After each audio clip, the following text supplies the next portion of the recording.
To a brewing scandal that has just late today been revealed involving the U.S. Department of the Interior, the cabinet agency responsible for this nation's public lands. The agency's inspector general found some employees in a totally dysfunctional environment, allegedly doing things including accepting gifts from oil companies, engaging in rampant substance abuse and sexual misconduct, and steering contracts to friends. The story tonight from NBC's Tom Costello.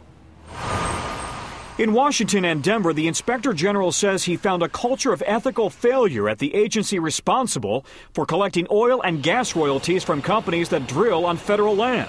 The Interior Department's Minerals Management Service. Specifically, the report alleges that more than a dozen government employees accepted gifts from oil company executives, including meals, golf and ski trips, and tickets to football and baseball games.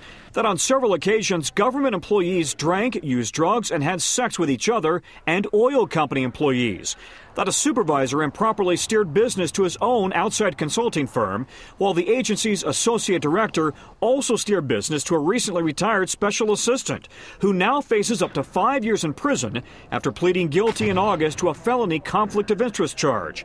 Government oversight groups have had concerns about the agency for years. This is perfect evidence that big oil is absolutely in bed with the government. I think most people have worried that this was true for years, but now you've really got it firsthand. While there are no allegations that the government failed to collect all of its lease revenue, some lawmakers are skeptical. The Secretary needs to also determine whether the safeguards are in place to keep this from occurring in the future and to be sure, of course, that it's not occurring today.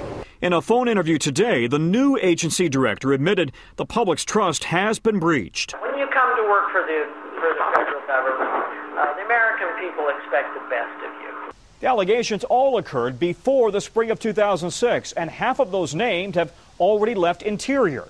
The Justice Department says it has charged only one. Tom Costello, NBC News, Washington.